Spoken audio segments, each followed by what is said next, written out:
Hello दोस्तों, welcome back to the channel Srishti study point. UP police constable भर्ती के लिए जो सामान्य हिंदी के क्वेश्चन आएंगे उनको लेकर मैं आई हूँ। 2 वीडियो चैनल पर जा चुकी है मॉडल पेपर के रूप में। ये तीसरी वीडियो है, बड़े इंपॉर्टेंट क्वेश्चन है, आप सभी देखिएगा। तो इसमें देखिए, पहला क्वेश्चन है ता वर्ग का उच्चारण स्थान क्या है। आप सभी ने जब वर्णमाला अगर पढ़ी है तो उसमें क्या होता है, जो 5 वर्ग हैं, का वर्ग, चा वर्ग और फिर टा वर्ग और ता वर्ग और पा वर्ग, जिन्हें कहते हैं कचट तप। ठीक है, कचट तप कहते हैं। इस तरह से आप 5 वर्ग होंगे। का वर्ग का ख ग ग, चा वाले च छ ज, ये वाले होते हैं। और अगर इन्हें में आप ऐसे लिख लेंगे के टी एम डी ओ, इनके ही नीचे लिख लेंगे, बिल्कुल रट जाएंगे। तो का वर्ग जो है वो कहाँ से बोला जाता है, कंठ, के फॉर कंठ से बोला जाता है। ठीक है, चा वर्ग टी फॉर तालू से बोला जाता है, और टा वर्ग एम फॉर मूर्धा से बोला जाता है, और ता वर्ग डी फॉर दांत।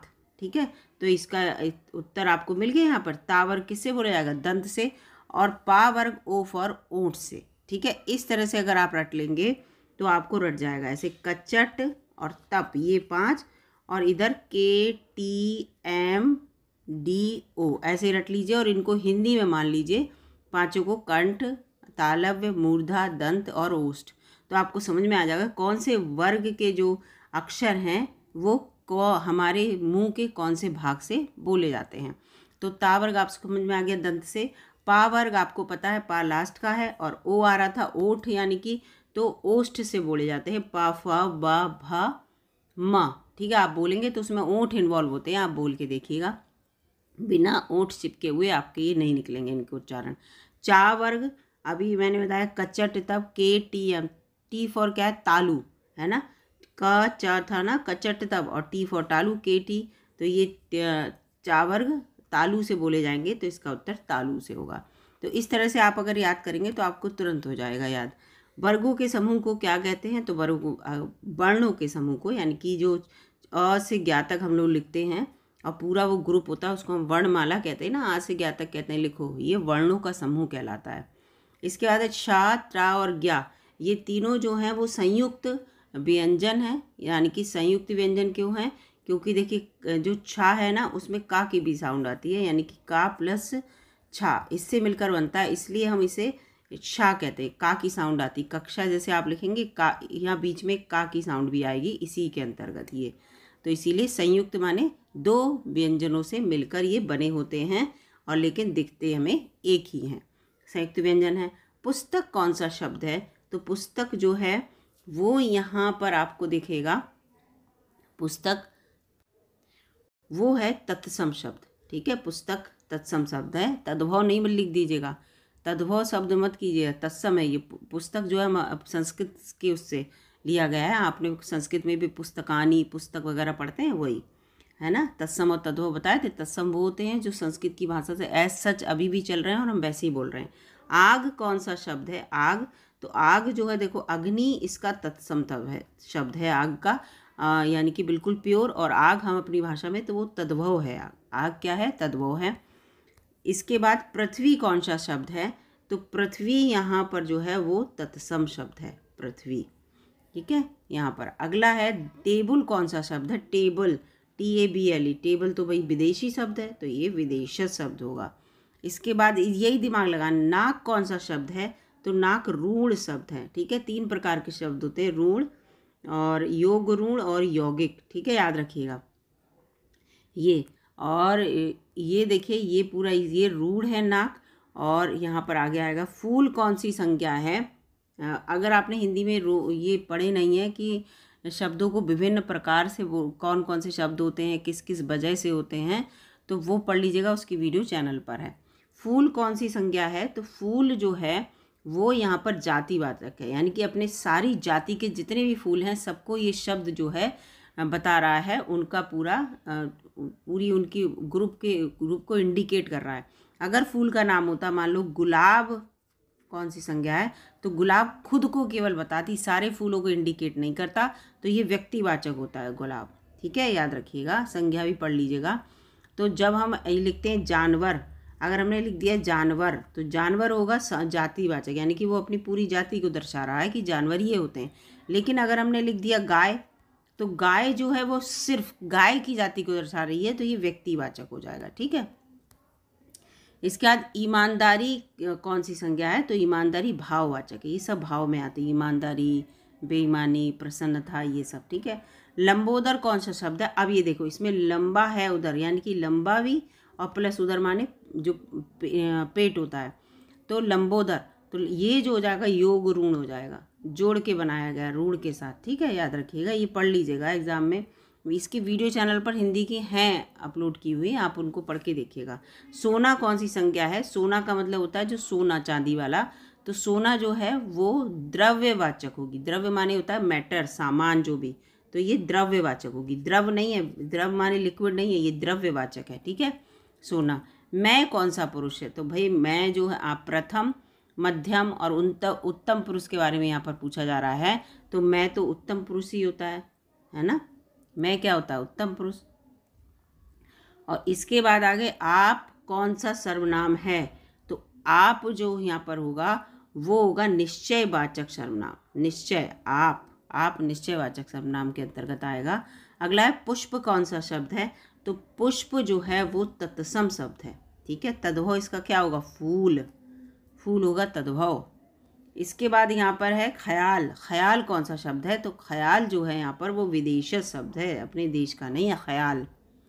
इसके बाद है तेंदुआ कौन सा शब्द है, तो तेंदुआ जो है वो देशज शब्द है, हमारे ही देश का है देशज शब्द। इसके बाद गोल विशेषण, तो गोल जो है ना वो गुणवाचक है। जैसे पृथ्वी गोल है, किसी के गुण को बता रही है, किसी की विशेषता के रूप में हम किसी का गुण बता रहे हैं। जैसे पृथ्वी गोल है, तो पृथ्वी गोल जो है इसकी विशेषता है और इसकी गुण है, तो ये जो गुण है वो गुणवाचक विशेषण है। विशेषण वही तो है जब किसी की विशेषता बताते हैं। कोई कौन सा विशेषण है, तो कोई सब के साथ लग जाता है, कोई लड़का कोई लड़की, तो ये सार्वनामिक विशेषण है। ठीक है, कौन सा है, सार्वनामिक विशेषण। इसके बाद है तुम जा रहे हो, इसमें कौन सा काल है, तो आपने वर्तमान काल, भूतकाल, भविष्यकाल यानी कि प्रेजेंट, पास्ट और फ्यूचर टेंस पढ़े होंगे। तुम जा रहे हो, यू आर गोइंग, तो ये प्रेजेंट टेंस होता है यानी कि वर्तमान काल। ठीक है। इसके बाद है नाक कौन सा लिंग है, तो मेरी नाक, फीमेल की तरह बोलते हैं ना इसे, तो ये स्त्रीलिंग होगा नाक। आप बोल के देख लीजिएगा, स्त्रीलिंग पुल्लिंग बहुत ईजी है। अगर आपको बोलते हो ऐसा लग रहा है कि जब फीमेल के लिए ये हो रही है, कर रही है, जा रही है, इस तरह से है, तो वो फीमेल। अगर हो रहा है, जा रहा है, था, तो ये मेल के लिए है। ठीक है, तो है ना, हमारी नाक छोटी है, ये थोड़ी बोलते नाक छोटा है बोलते तो पुल्लिंग होता, छोटी है तो वो स्त्रीलिंग में आएगी। इसका समास कितने प्रकार के होते हैं, 6 प्रकार के। ठीक है, तत्पुरुष समास, कर्मधारय समास, बहुब्रीहि समास, द्वंद्व समास, द्विगु समास, अव्ययीभाव समास, हो गए 6 समास अगर आपने समास पढ़े हैं। नवयुवक में कौन सा समास है, तो नवयुवक में कर्मधारय समास है। ठीक है, समास भी पढ़ा रखे मैंने वीडियो में, आप देखिएगा हिंदी वाले में। प्रतिदिन, दिन, तो आपको पता ही है ये अव्ययीभाव समास होता है। प्रतिदिन, यथाशक्ति, ये सब अव्ययीभाव समास होते हैं। देशभक्ति, देशभक्ति यानी कि देश से भक्ति या देश के लिए भक्ति। और जैसे ही यहाँ पर ये जो हमारी विभक्ति वाला आ जाएगा तो ये तत्पुरुष समास है। जैसे कर्ता आपने पढ़े होंगे ना, कर्ता, कर्म, है ना, कर्ता के लिए ने करता है, कर्म जो कर्ता ने कर्म को, तो कर्ता को छोड़ देते हैं यहाँ पर। ठीक है, तत्पुरुष समास में कर्म से लेकर कर्ता ने कर्म को, करण से संप्रदान के लिए, सब पढ़े होंगे ना, तो यही वही है जो ये हैं। देखिए, कर्ता ने कर्म को करण का मतलब क्या होता है, के लिए, है ना, के लिए जो है, तो ये यहाँ पर देश के लिए, तो ये जब ये वाला आ गया तो यहाँ तत्पुरुष समास है। तत्पुरुष समास बताइएगा कितने प्रकार के होते हैं। ठीक है, अगला क्वेश्चन है यहाँ पर नीलकंठ कौन सा समास है। नीला है कंठ जिसका, आंख बंद करके बहुब्रीहि समास लगाइएगा, इस तरह के होते हैं, ये बहुब्रीहि समास है, बड़ा इंपॉर्टेंट है और आता भी है। नीलकंठ, नीला है कंठ जिसका। पाप पुण्य यानी कि पाप और पुण्य, और लगा होने का मतलब क्या है, और लगा होने का मतलब द्वंद्व हो रहा है बीच में, तो ये द्वंद्व समास है। द्वंद्व में और होता है, बीच में डैश लगा होता है। द्विगु जो होता है इसमें नंबर, हम संख्या बताते हैं, जैसे त्रिभुज, चतुर्भुज, दोपहर, है ना, 3 पहर, तो इसमें संज्ञा। अव्ययी भाग में मैंने आपको बता ही दिया, जैसे दिन, प्रतिदिन और यथाशक्ति, ये सब अव्ययी भाग में आते हैं। जिसमें अब देखिए, अब ये 30वां क्वेश्चन है ना, इसमें दोपहर आ गया ना, दो आ गया ना, जैसे ही नंबर आ जाए वैसे ही आंख बंद करके द्विगु समास लगा दीजिएगा। ठीक है, ये द्विगु समास है। 31वां है मैं आज नहीं पढ़ूंगा। मैं आज नहीं पढ़ूंगा, नहीं है ना, तो निषेधात्मक यानी कि मना करने वाला, निषेध, ये निषेधात्मक वाक्य है। इसके बाद यहाँ पर आ गया ओह, ये पिट गया। ओह लगा है ना, ओह लगते ही आप समझिए विस्मय आदि वाला चिन्ह हो गया ना ओह, तो ये विस्मयवाचक वाक्य है ना, विस्मय आदि चिन्ह अगर आपने पढ़े होंगे तो उसमें, ठीक है। इसके बाद है यदि तुम चले तो मैं भी चलूं, यानी कि तुम्हारा संकेत, तुम आगे आगे चलो मैं पीछे पीछे, संकेत वाली बात है, तो संकेतवाचक वाक्य। कोई हिंदी में बहुत कुछ तो ऐसा याद करने की जरूरत नहीं, दिमाग लगाओगे तो होते चले जाएंगे, ठीक है, ये हो गया। अगला यहाँ पर है तुम अपने काम में सफल रहो। कोई तुम्हें आशीर्वाद दे रहा है, तुम अपने काम में सफल रहो, तो ये उसकी इच्छा है ना, वो अपनी इच्छा जाहिर कर रहा है, तो ये इच्छावाचक वाक्य हो गया। रस भरा, रस से भरा, ठीक है, कर्ता ने कर्म को करण से, तो ये कौन सा समास हो जाएगा, तत्पुरुष समास पूछा जा रहा है ना, तत्पुरुष में तुरंत वो आते हैं कर्ता कर्म करण वाले, तो यहाँ पर तो ये कर्ण तत्पुरुष होगा, ठीक है। बताइएगा तत्पुरुष समास भी कितने प्रकार के होते हैं, तो कर्ता तो उस होता ही नहीं है, उसमें कर्म से स्टार्ट होता है, कर्ता ने कर्म को करण से, इस तरह से जो रटे होंगे आपने। तो ये पूरे यहाँ पर मैंने आपको 35 क्वेश्चन बताए हैं। अगर आपको अच्छे लगे हैं दोस्तों तो लाइक कीजिएगा और ये सब याद कर लीजिएगा। ये समास हैं, इसके साथ साथ जितने भी बहुवचन, एक वचन, पर्यायवाची, क्योंकि आपको कल एक वो आया पूरा नोटिस पुलिस विभाग की ओर से कि सिलेबस में कोई भी क्वेश्चन ऐसा आप सोचें कि सिलेबस में जो लिखा हुआ है टॉपिक वाइज उससे अलावा अगर कोई क्वेश्चन आ रहा है तो आप उसके लिए क्लेम नहीं कर सकते। क्यों? क्योंकि नीचे उन्होंने विविध लिख दिया। भाई विविध माने कोई भी क्वेश्चन एक्स्ट्रा आ सकता है। आप सिलेबस देखिए, सिलेबस की वीडियो भी चैनल पर है कि क्या डिटेल में पूरा मैंने बताया है। अगर वीडियो आपको अच्छी लगी लाइक कीजिएगा, चैनल पर नए हो सब्सक्राइब कर लीजिएगा। धन्यवाद दोस्तों।